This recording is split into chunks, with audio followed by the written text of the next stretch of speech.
4 दिन 8 दिन के लिए आप घर से बाहर जा रहे हो और आपको लगता है कि घर में ताला कैसे लगाएं, तो निवेदन है एक तांबे के कलश में जल भर लीजिए और जल भरकर उसमें थोड़ी सी काली तिल डाल दीजिए।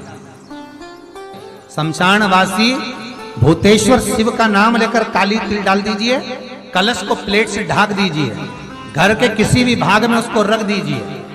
उसके बाद आप चले जाओ।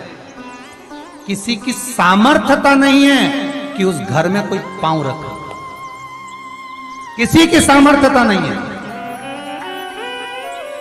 और अगर कोई भूले से पांव भी रख दिया तो 22 दिन या 21 दिन के अंदर उसको, जैसे लोगों को हवा आती है, बस उसको चक्कर आना चालू हो, बाल खोल खोल के घुमा मिलेगा। शास्त्र प्रमाण करता है हमारा। ओम नमः शिवाय। हर हर महादेव। भक्तों ये एक अकेली ऐसी वीडियो है पूरे YouTube पर जिसमें आपको 31 उपाय मिलेंगे। जी हाँ, पंडित प्रदीप जी मिश्रा द्वारा बताए गए 31 उपाय मिलेंगे। हमने सैकड़ों और हजारों वीडियो देखी है, उसके बाद आपको ये वीडियो बना के दी है। इसमें 31 आपको उपाय मिलेंगे और हर इंसान की हर समस्या के लिए इसमें आपको एक उपाय जरूर मिलेगा।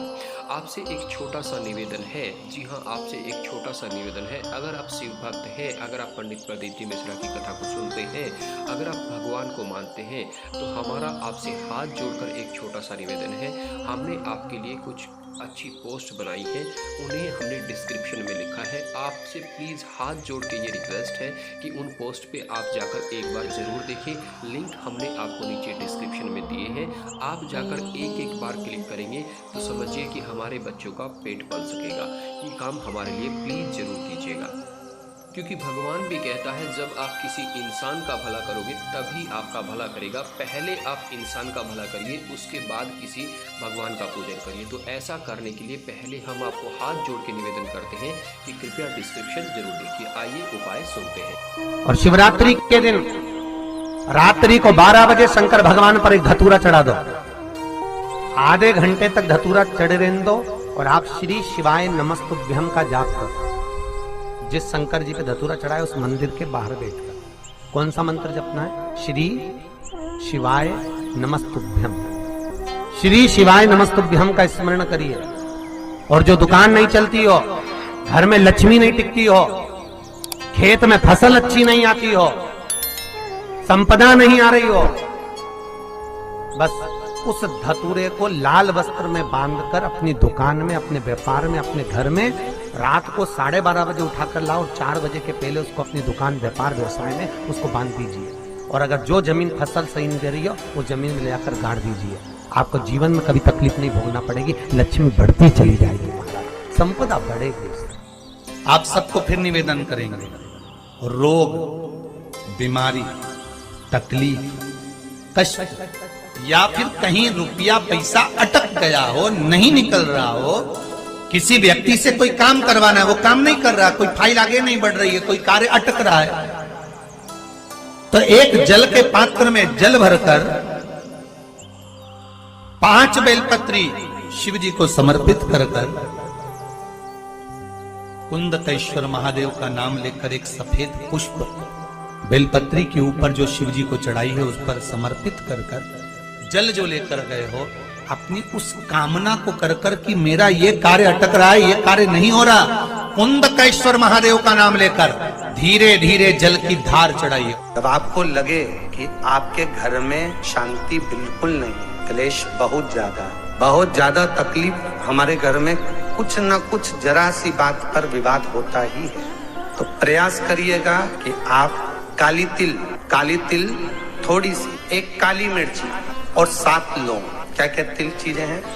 काली तिल, काली मिर्ची, 7 लौंग, केवल ये हथेली में रखकर अपना नाम और गोत्र बोलकर अपने दरवाजे से बाहर निकलकर किसी भी शंकर के मंदिर को समर्पित करिए। शिव पे नहीं चढ़ाने दें तो शंकर की चौखट पर रखें। महाराज, घर में कभी क्लेश नहीं होगा, बिल्कुल शांति, सहजता, प्रेम आपस में बढ़ेगा। जिसके घर में कमाने वाले 2-4 हैं, पैसा तो आ रहा है और घर में टिक नहीं रहा, डॉक्टर में, पुलिस में, एक्सीडेंट आदि में, कहीं गलत जगह पर व्यसन में अगर पैसा जा रहा है, जुए में, मांसाहार, मदिरा पान, या कहीं आया पैसा आने में कमी नहीं, आ रहा है पर टिक नहीं रहा, रुक नहीं रहा, कोई मांगने आ गया, दे दिया, फिर वहां से अपने पास नहीं आ रहा, अपन कह रहे हैं भैया हमारा पैसा लौटा दो, नहीं आ रहा। तो महाराज शिव महापुराण की कथा कहती है, एकादशी के दिन गंगा के जल में मात्र 7 बेलपत्री डालकर जो नंदीश्वर भगवान अर्थात जो शंकर जी के शिवलिंग के सामने नंदी होता है, उस नंदी के चरण पर गंगा का जल चढ़ाकर बेलपत्री शिव पर समर्पित कर देता है, उसके घर में रुपया रुकना चालू हो जाता है, फिर वो गलत जगह पर नहीं जाता। गौमाता के घी का बड़ा महत्व है जी, बहुत ध्यान देना।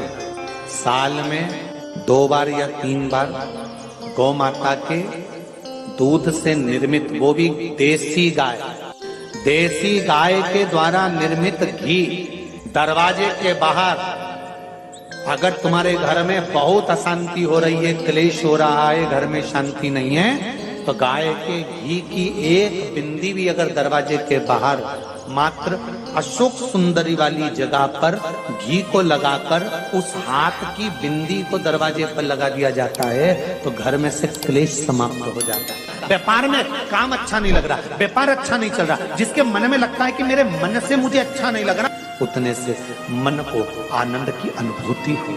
आज भी कर देख लेना और पत्र लिखकर भेज देना, 7 दिन के अंदर बेचैनी बंद हुई कि नहीं हुई। शिव महापुराण की आशुतोष शिव महापुराण की कथा, जो कथा यहाँ कही जा रही है, ये कथा पहले के चरित्रों में सुनने को नहीं मिली होगी।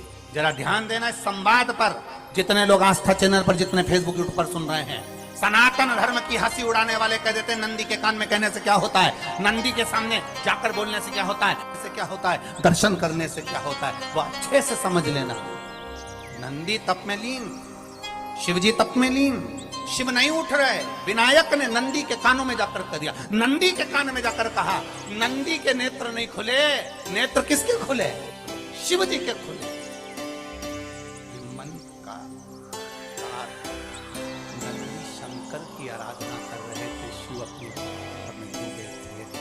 यहाँ कहा, यहाँ पहुंचा, जो दिल में था उस तक बात पहुंच गई। नंदी के दिल में शिव थे, तुम कहे नंदी में शंकर तक बात पहुंच। अब आप लोग कहोगे गुरुजी वैकुंठ चतुर्दशी आएगी, तो उस दिन तो आप बताते हो कि हरिहर मिलन होता है, रात्रि को 12 बजे से लेकर सुबह 4 बजे तक शंकर भगवान पर तुलसी चढ़ती है, वर्ष में 1 बार, और भगवान लड्डू गोपाल पर, शालिग्राम भगवान पर बेलपत्र चढ़ती है।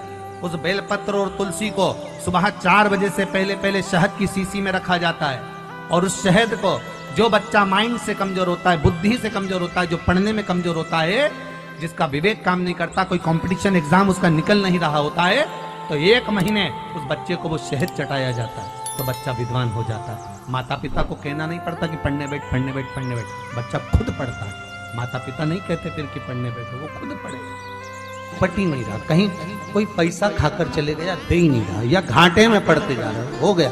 तो बेल फल आता है ना, बेल का जो फल होता है उसको तोड़कर सुखाओ, सुखाकर उसको भस्म तैयार करो, और उस भस्म से शंकर का अभिषेक करो, शंकर को वो भस्म चढ़ाओ, उस भस्म को थोड़ा सा लेकर आ जाओ। जो व्यक्ति नहीं दे रहा पैसा, उस व्यक्ति के द्वार पर उस भस्म को थोड़ा सा पहुंचाने का प्रयास करो। श्री चंपेश्वर महादेव का नाम है। या जो व्यापार नहीं चल रहा, वहां उस भस्म को रखकर भगवान शंकर का स्मरण करो। काउंटर पर एक सफेद फूल, जहां भस्म रख रहे हो उसी जगह पर एक सफेद फूल काउंटर पर कहीं पर भी रखना चालू करो।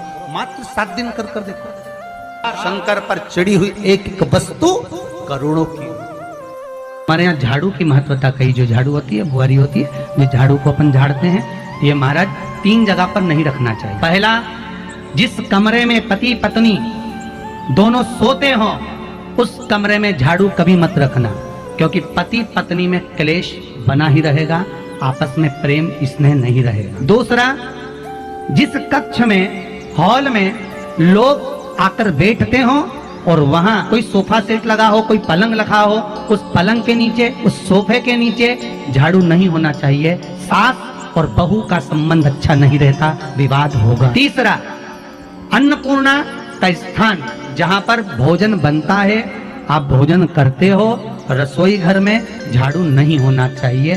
कारण बच्चों में क्रोध आएगा रहेगी, और बेटा और बेटी संबंध आप करना चाहते हो समाज में, और बच्चे गलत जगह पर संबंध करने के लिए आतुर रहेंगे। इस सबसे ज्यादा जरूरी क्या होता है चढ़ाना?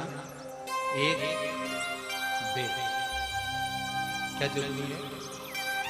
क्या बोलते हो? बेर की बोर, जो भी बोलते हो, जिसमें गुठली होती है और अपन लोग बोर खाते हैं, बेर खाते हैं।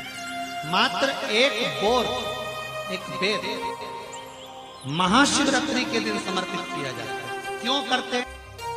कि घर में जितने सदस्य रह रहे हैं उतने सदस्य को जिंदगी में कभी कोई ऐसी बीमारी ना हो, और हमारे घर में रहने वाले सदस्य की अकाल मौत ना हो।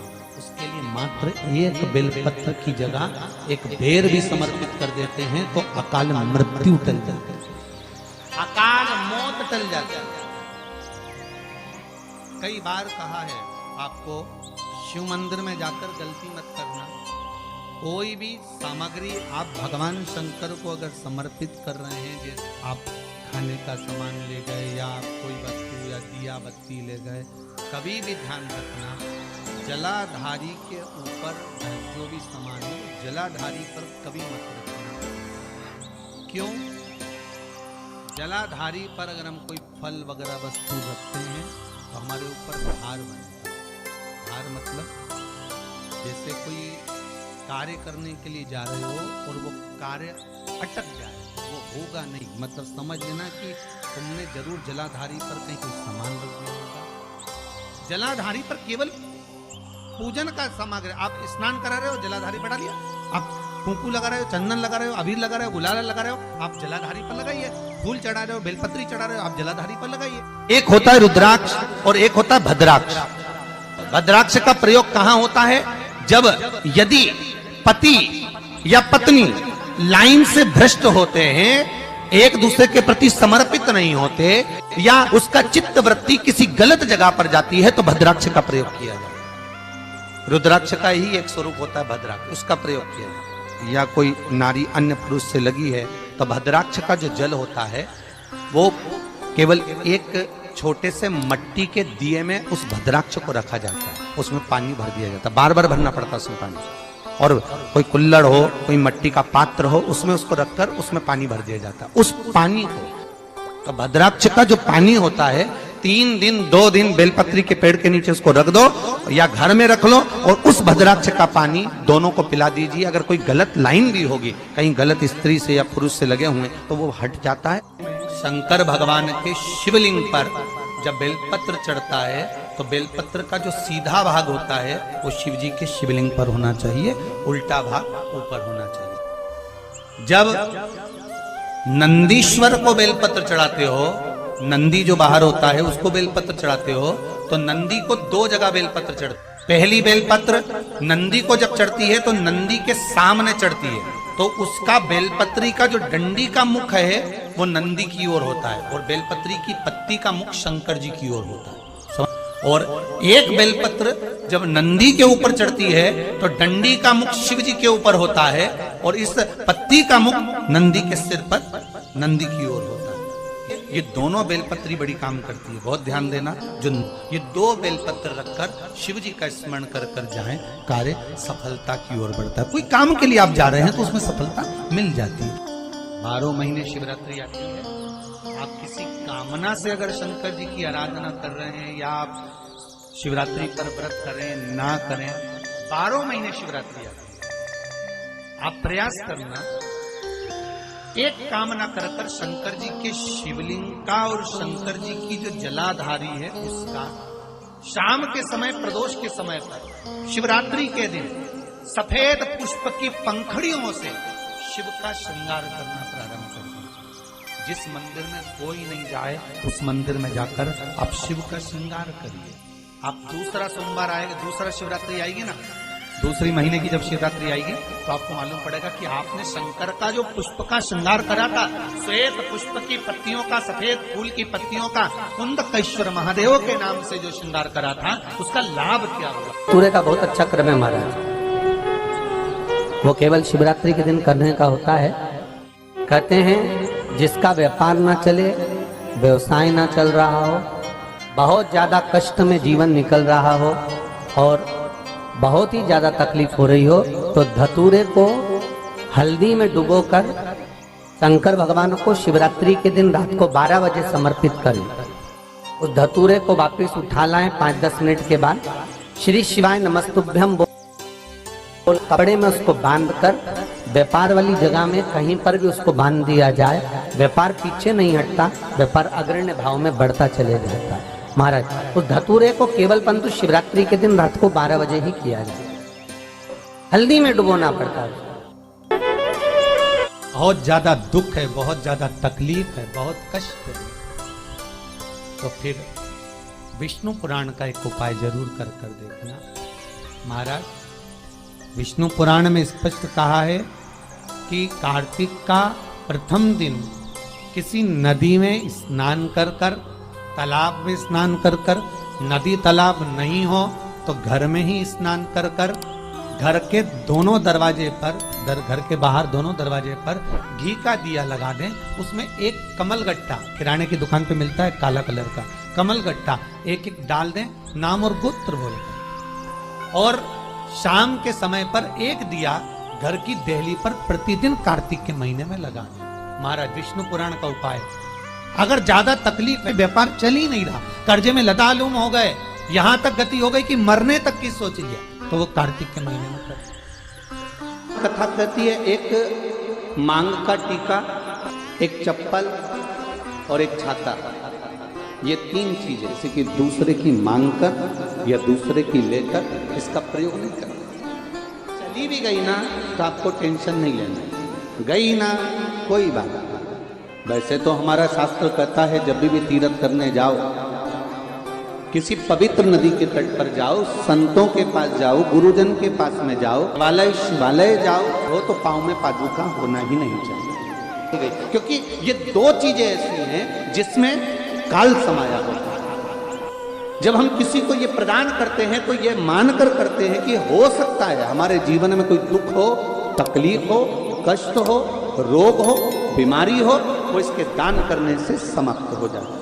पूरा खंडित चावल नहीं, कितना चावल? 1 दाना चावल का शंकर भगवान के शिवलिंग पर समर्पित करिए। एक बेलपत्र जिसका डंडी का मुख अपनी ओर हो, जहां से चावल चढ़ाया है, उस चावल के ऊपर अपनी कामना कर रख दीजिए और चंद्रमौली भगवान का स्मरण। शंकर भगवान का सर्वश्रेष्ठ सुंदर नाम है चंद्रमौली। चंद्रमौली भगवान का स्मरण करिए, अपनी कामना कर कर बेलपत्र समर्पित कर शिव जी पर 1 लोटा पानी, 1 जल पात्र समर्पित करो, कलश से जल चढ़ा दीजिए, नैनों में वो जल लगाकर अपनी कामना कर कर वापिस घर को आइए। अगली शरद पूर्णिमा आएगी, जो कामना करी है मेरा चंद्रमौली भोलेनाथ उसे पूर्ण कर ही दे। बेटी की विदाई में 4 चीजें नहीं दी जाती। पहली झाड़ू, झाड़ू बेटी की विदाई में कभी नहीं देते। दूसरे नंबर पर सुई, बेटी की विदाई में कभी नहीं देते। तीसरे नंबर पर चलनी, क्या बोलते हो, चलनी बोलते हो ना, आटा छानने वाली चलनी, बेटी की विदाई में नहीं दी जाती। चौथे नंबर पर अचार की बरनी, बेटी की विदाई में नहीं दी जाती। बेटी की विदाई में अचार नहीं दिया जाता, खट्टा और तीखा बेटी की। और जिस घर में मायके से बेटी की विदाई में अचार दिया जाता है, उस घर में बेटी कभी सुखी नहीं रह सकती। लिखे रखो, उसको कुछ ना कुछ तकलीफ रहेगी। कभी सास, कभी ननन, कभी पति, कभी कोई उसको ताने देता ही रहेगा। गौरी, कात्यायनी और महालक्ष्मी, 3 बेलपत्री के वृक्ष की अवस्था रहती है। कौन से बेलपत्री के वृक्ष से पत्तियों को तोड़ा जाता है? गौरी से? बोलो जरा। नहीं। कात्यायनी? नहीं। बेलपत्री की पत्तियों को लिया जाता है महालक्ष्मी से। ऐसा वृक्ष, बड़ा वृक्ष होना चाहिए जिससे पत्ती को लेकर जब हम शंकर भगवान को समर्पित करते हैं तो लक्ष्मी को जब हम लेकर आते हैं और भगवान शंकर को जब देते हैं और उस पत्ती को हम वापिस जब उठाते हैं तो भगवान महालक्ष्मी को अपने घर में प्रदान कर देता है। जब जीवन में कहीं समस्या खड़ी हो जाए, कहीं बहुत विकट समस्या है और कोई हल ना मिल रहा, तब जिस शिव मंदिर में आप आराधना करने जाते हो, पूजन करने जाते हो, अर्चना करने जाते हो, उस शिव मंदिर के पास में कहीं बेलपत्री का वृक्ष ढूंढो और उस बेलपत्री के वृक्ष के नीचे केवल आप जाकर एक मूंग का दाना या एक चावल, वहीं पर जो कंकर पड़ा हो उसी कंकर को शिव मानकर आप समर्पित कर लोटा भर के जल समर्पित कर दो। आप बाबा पर छोड़ दो। 3 घंटा 2.5 घंटा लगेगा, मेरा शंकर उसको सुधारने में लग जाएगा, पक्का है वो सवार है। जैसे भागवत का मूल मंत्र है ओम नमो भगवते वासुदेवाय, उसी तरह शिव महापुराण का मूल मंत्र है श्री शिवाय नमस्तुभ्यम। ये वो मंत्र है महाराज। इस मंत्र की प्रबलता कितनी है महाराज, देखिएगा। अगर किसी व्यक्ति को अचानक लकवा लग गया, अचानक लग गया और 2 दिन हुए, 5 दिन हुए, 1 हफ्ता हुआ, 1.5 हफ्ता हुआ और डॉक्टर अपना काम कर रहा है, तुम अपना काम करो। सरसों के तेल की आधा लीटर की बोतल ले जाओ, शंकर जी पे चढ़ा दो। 5 काली मिर्ची, 5 लौंग, 5 कमलगट्टे, 5 बेलपत्र, 5 शमी पत्र शिव जी को चढ़ा दीजिए। चढ़ाने के बाद सरसों का तेल वो सारी सामग्री बोतल में वापस भर के रख, कटोरे में झेल लो और बोतल में भर के रख। जिस व्यक्ति को लकवा लगा है, पैरालिसिस हुआ है, उस व्यक्ति के शरीर को 1 घंटा या आधा घंटा प्रतिदिन उस तेल से मलना चालू कर दो। 5 दिन के अंदर वो व्यक्ति चलता हुआ नजर आए। केवल इस भाग को पकड़कर भी अगर आप देवाधिदेव महादेव को बेलपत्र समर्पित कर 3 तिथियों का स्मरण करिए जरा, ठीक है। पहला शिवरात्रि, दूसरा सोमवार की अष्टमी, तीसरा प्रदोष। हर महीने आता पढ़कर शिव जी से अपने हृदय की बात कहकर मेरे देवाधिदेव महादेव से इस बेलपत्र को अशोक सुंदरी वाली जगह पर जहां शिवलिंग है, शिवलिंग की साइड पर पहले नंबर की पत्ती का मुख होना चाहिए, बस उसको रख दीजिए और उस पर थोड़ी देर हाथ रखकर अपने हृदय की बात मेरे महादेव को दिल से कहकर आ जाइए। अगली सोमवार की अष्टमी या अगला प्रदोष या अगली शिवरात्रि जब आती है, मेरा महादेव आपकी मनोकामना का भाव पूर्ण करता है। देवाधिदेव महादेव को जब अपन त्रिपुंड लगाते हैं तो इस त्रिपुंड में 27 देवी देवताओं का निवास। प्रथम रेखा में 9, दूसरी रेखा में 9 और तीसरी रेखा में 9। सबसे पहली रेखा उसमें 9 देवियों का निवास होता है। मेरे मस्तक पर जब दूसरी रेखा कोई खींचता है तो उसमें 9 ग्रह का निवास होता है। और सुनो पार्वती, जब मेरे मस्तक पर कोई तीसरी रेखा खींचता है तो रेखा वो लगाता है और उसके घर में 9 निधि में प्रदान कर देता हूं। जैसे नीचे से लाइन ऊपर की ओर बढ़ती है, उसी तरह मैं भी संसार के जीव को उन्नति की ओर बढ़ाना प्रारंभ कर देता हूं। कोई देता नहीं, मैं स्वयं दे देता हूं। जैसे ये शिवलिंग, कई लोग उस दिए को इस किन्नौर पे रख देते हैं, कई लोग नारियल को, श्रीफल को इस हस्त कमल पे जहां शिवलिंग रखा हुआ है यहां रख देते हैं। ये शिव महापुराण का दोष है। शिव पुराण कहती है अगर पशुपति व्रत कर रहे हो, आप कोई व्रत कर रहे हो, कोई कामना कर रहे हो, तुम्हारे पशुपति व्रत करने के बाद 5वें दिन भी अगर तुम श्रीफल चढ़ा रहे हो तो वो श्रीफल ये जलाधारी पर नहीं रखना है। उस श्रीफल को भेंट के साथ में शंकर भगवान की जलाधारी शिवलिंग इसके ठीक सामने नीचे जमीन पर रखना है। उसका फल ये होता है कि तुमने जो पशुपति व्रत करा, शंकर भगवान ने उसको स्वीकार कर लिया और वर प्रदान कर दिया। महाराज शिवपुराण तो यहां तक कहती है कि मान लो डॉक्टर कह रहा है कि ऑपरेशन से डिलीवरी होगी, ऑपरेशन से बच्चा होगा, 7 गुड़ की छोटी छोटी डलियां ले लीजिए और गुड़ की डली को लेकर तुमरुका जी के नाम लेकर 7 बार घुमाकर, जिस बहू के लिए डॉक्टर ने बोला है कि ऑपरेशन से बच्चा होगा, उस नारी को एक एक डली हॉस्पिटल ले जाने से पहले खिला दीजिए। ऑपरेशन से बच्चा नहीं होगा, नॉर्मल डिलीवरी ही होगी। तुमरुका जी के नाम का वो प्रताप है। जो नारी घर के काम में व्यस्त रहते रहते रहते रहते रहते रहते दोपहर की 12 निकल गई, मध्याह्न का समय निकल गया और इतनी काम में व्यस्त रही कि 4 बजे के बाद स्नान कर रही है, एक भी बार उसने सुबह से स्नान नहीं करा, इतनी काम में व्यस्त हो गई कि वो शाम को फिर 4 बजे के बाद स्नान कर रही है, तो हमारे शास्त्र कहते हैं वो नारी का सौभाग्य अखंड नहीं रह पाता। बहुत ध्यान देना महाराज, तुम्हें 50 काम करना है, 100 काम करना है, दिन भर काम करना है, और सुबह के समय पर पहला स्नान कर लेना चाहिए। शाम का भले तुम बाद में फिर नहा लो, मना नहीं। माता अंजना के गर्भ से जो हनुमान जी प्रकट हुए थे वो 6 भाई।